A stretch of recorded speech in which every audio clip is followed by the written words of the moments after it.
Bonjour, chers enfants de Notre-Dame-des-Neiges. Que diriez-vous si vous étiez appelés à être missionnaire en Chine?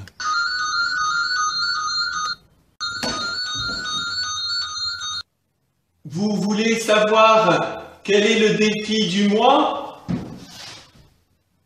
C'est le temps de la Passion. Nous croyons en la résurrection. Il faut témoigner de sa foi sans peur. Un chrétien peut être missionnaire dans tout ce qu'il fait. Après avoir reçu l'eau du baptême, nous devons être missionnaires sans cesse. Je vais vous donner un exemple de missionnaire. Il a répondu oui à l'appel du Seigneur. Le père Matteo Ricci a été un missionnaire très courageux pour partir en Chine. Les voyages par mer étaient longs et dangereux. La Chine est un vaste pays inaccessible aux étrangers. L'empereur Wanli vit dans un palais luxueux construit avec du bois très précieux. L'empereur ne s'occupe pas de l'administration du pays. Les fonctionnaires du palais font tout le travail. La Chine a une armée très nombreuse, c'est un pays puissant. Pourtant, ce peuple vit dans l'angoisse. L'empereur vit dans la peur. Il craint une invasion étrangère. À la frontière, une immense forteresse est construite à travers les montagnes. Mais ce n'est pas tout. C'est la mort que l'empereur redoute le plus. Il se fait construire un tombeau gigantesque. Des milliers de Chinois y travaillent. Sur les fleuves, sur les routes, on transporte du bois, des outils, des pierres. Au même moment, le père Valignano est en prière. Le visiteur général pour les Indes, envoyé de Rome par les jésuites, part pour le Japon. Il demande d'autres missionnaires pour l'Inde. Il ajoute qu'il faudrait envoyer son meilleur élève en Chine. Il est sûr que le père Matteo réussira dans ce pays que l'on ne connaît pas. Mais à Rome, le père Claudio Acquaviva est tourmenté. Pourquoi partir si loin? L'Europe est dans une triste situation. Comme partout, la petite ville où le père Matteo est né construit une forteresse de défense. Les habitants craignent l'armée espagnole, les mercenaires suisses et les soldats turcs. La guerre traverse les montagnes et les plaines d'Europe. Le père Matteo connaît bien des soldats qui ont participé à la bataille de Lépante. Le feu et le sang s'étendent jusque sur les mers. Le général des Jésuites veut décider, dans la prière, la méditation et la réflexion, s'il envoie ce religieux extrêmement doué en Asie plutôt qu'en Europe. Désirant toujours la plus grande gloire de Dieu, il prie l'Esprit Saint de l'inspirer, surtout dans ces questions difficiles. Peut-il avoir du succès? Que diront les Chinois s'ils apprennent les violences qu'il y a en Europe, même entre chrétiens? Ils refuseront une religion apportée par des gens cupides et cruels. Cependant, la charité du Christ le presse. Il a l'intuition du drame intérieur que vit l'empereur avec sa cour et tous les Chinois. Qui enverrai-je? Le père Acquaviva fait repasser dans sa mémoire ce qu'on lui a dit du père Matteo Ricci. Matteo Ricci entre dans la compagnie de Jésus à 19 ans. Il est novice à Rome. Les études lui permettent d'acquérir de grandes connaissances en mathématiques, en sciences naturelles, en astronomie, en plus de l'étude de la Bible, du droit, de la philosophie et de la théologie. Il est confié au père Alessandro Valignano, c'est le maître des novices. Matteo est impressionné par lui. C'est un converti. Il est grand, il a blessé un homme d'un coup d'épée. Il a fait de la prison avant de changer de vie et de devenir religieux. Il n'apprend pas l'escrime à Matteo, mais il lui apprend la science du combat spirituel dans la vie religieuse. Il enseigne à Matteo comment ne jamais se décourager. Il met en pratique les conseils de leur fondateur, Saint Ignace de Loyola. Saint Ignace recommande de faire des exercices pour l'âme, comme les athlètes recommandent des exercices pour le corps. Il conseille aussi d'utiliser sa mémoire et son imagination pour méditer la vie de Jésus dans l'Évangile. Imaginez les lieux, les paysages, l'état des routes, les difficultés du chemin. Voir les personnages de l'Évangile, Saint Joseph, la Vierge Marie, les rois mages, après les bergers. Écouter les paroles, les discussions, les cris, les chants, les pleurs, les murmures et les remerciements. Le père Valignano fait découvrir à son novice une vie de prière, d'union à Jésus. Au contact des mystères de la vie de notre Seigneur, l'âme de Matteo se remplit de lumière et de force pour la mission. Le père Matteo Ricci se souvient encore des paroles du père Alessandro Valignano. Ce n'est pas l'abondance de la science qui nourrit l'âme et lui donne le bonheur, c'est l'affection pour notre Seigneur et une relation personnelle avec lui, dans la méditation et la prière. Le jeune Matteo n'a pas de difficulté à pratiquer ses conseils. Comme on lui a dit, il essaye de terminer sa prière par un entretien très simple avec Jésus ou bien avec Dieu le Père, l'Esprit Saint, les anges et les saints. Matteo imagine facilement être à la crèche, comme les bergers. Il se représente les rois mages avec leurs cadeaux à Bethléem. En fait, il prie ainsi depuis son enfance. Par exemple, dans un sanctuaire marial proche de chez lui, le petit Matteo imagine Jésus rendant service, priant et travaillant le bois. Alors, tout naturellement, il parle à notre Seigneur dans son cœur.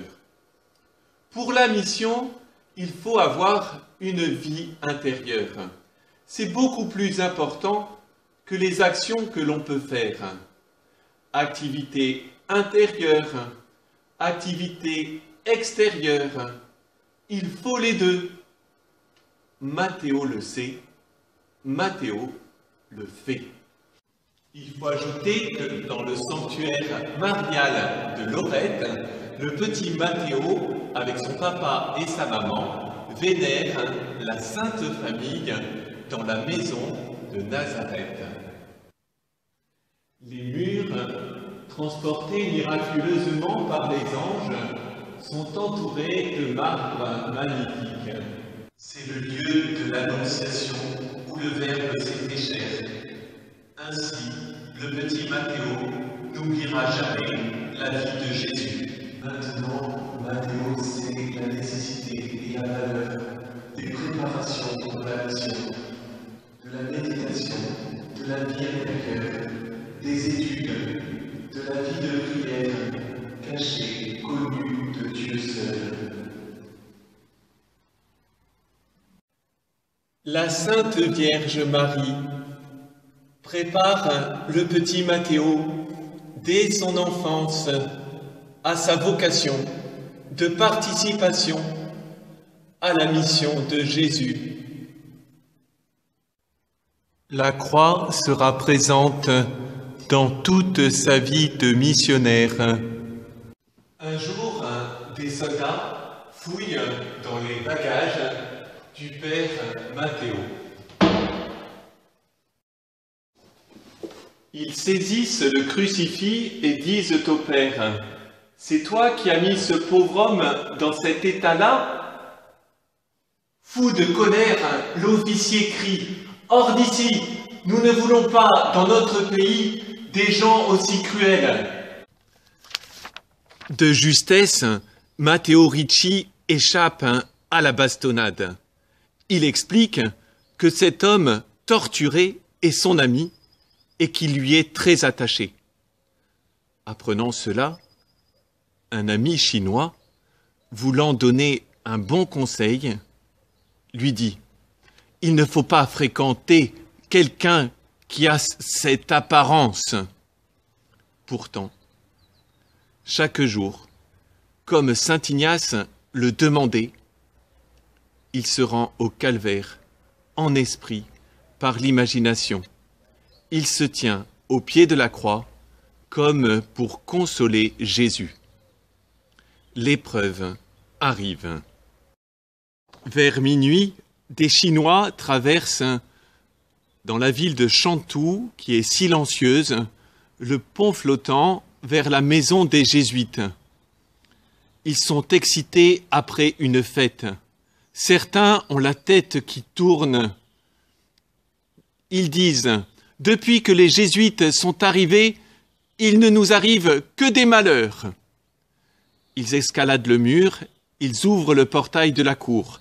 Avec des bâtons, des torches et des hachettes, ils entrent. Deux serviteurs qui avaient entendu du bruit butent contre eux dans l'obscurité. Ils sont aussitôt blessés. Le père Francisco arrive, il est blessé à la tête. Le père Matthéo tente de refermer la porte, mais il reçoit un coup de hachette sur la main. Un serviteur monte sur le toit et lance des tuiles qui se brisent en tombant sur les attaquants. Le père Matthéo ordonne à tous de s'enfermer dans leur chambre. Il monte dans sa chambre et saute par la fenêtre pour appeler du secours. Il se fait une entorse à la cheville, mais il continue de crier pour appeler de l'aide. Il crie si fort que les attaquants prennent peur. Les gens du quartier, ils vont arriver. Alors il s'enfuit sans rien voler. L'attaque a été très rapide, violente. La blessure au pied du père Matthéo le laisse boiteux. Mais le plus difficile, c'est de vivre sans cesse sous la menace d'un ordre d'expulsion de la part du gouverneur. Chaque pas est très douloureux. L'angoisse lui serre le cœur. Un regard au crucifié fait son bonheur. Il veut marcher à la suite de notre Seigneur. Les Chinois ont très peur des espions. Ils veulent expulser les étrangers. Aujourd'hui, le père Matthéo est convoqué devant un fonctionnaire. « Vous ne pouvez plus rester ici, ce sont les ordres.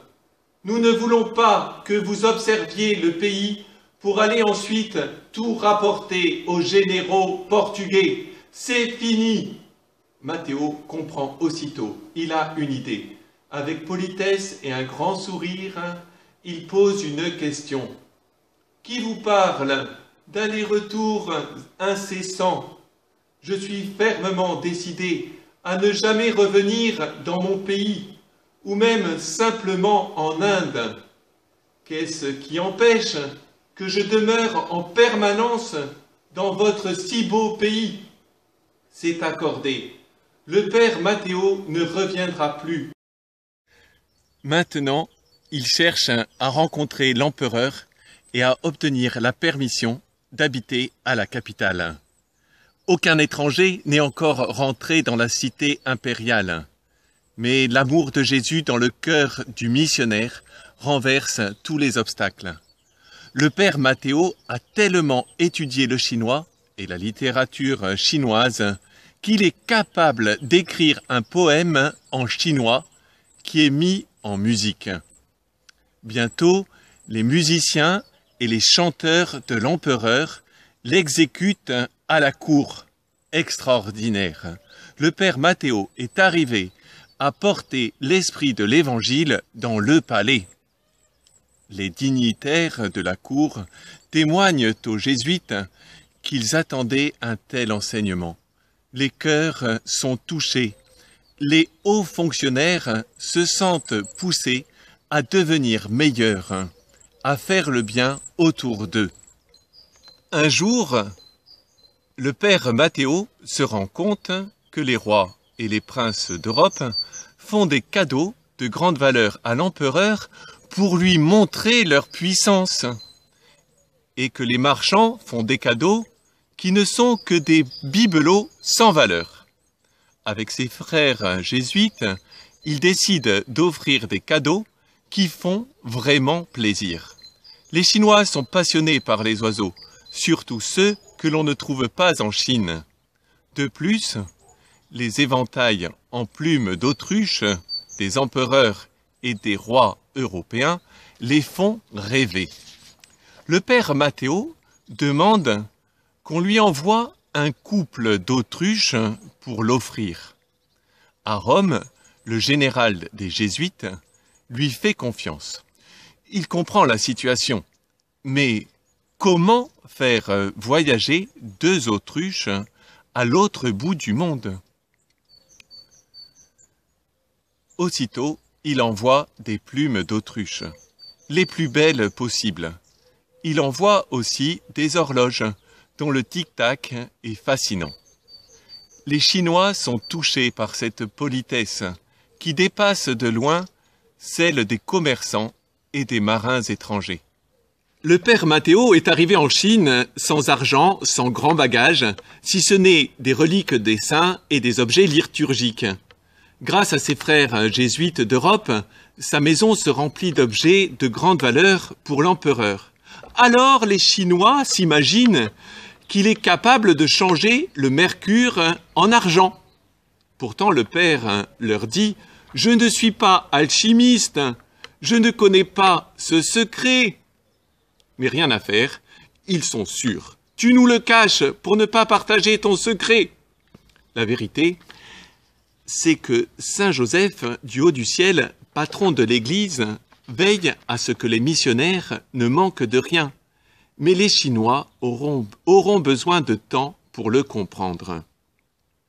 Beaucoup de personnes viennent visiter les jésuites pour connaître le secret du mercure changé en argent, pour découvrir les techniques de mémorisation que Matteo Ricci a mises au point. Il faut dire que mémoriser 7000 caractères chinois différents en quelques mois, c'est déjà un exploit. Mais le père Matteo était capable de répéter tous les mots d'un discours facilement grâce à des astuces et des exercices de l'intelligence. Chez lui, le père Matteo possède des horloges et des cartes du monde qui suscitent la curiosité. Un jour, l'empereur Wanli est si curieux qu'il demande à cet homme si sage et si savant de venir. Le père rentre dans la cité interdite. Nous sommes le 27 janvier 1601. Mais Matteo Ricci ne verra pas l'empereur. Un peintre réalisera un tableau des 2 jésuites pour que l'empereur voie le visage de ses invités. Puis, Wanli demande à ses serviteurs de lui poser des questions précises pendant plusieurs jours. Il est émerveillé par les réponses du jésuite qu'on lui rapporte.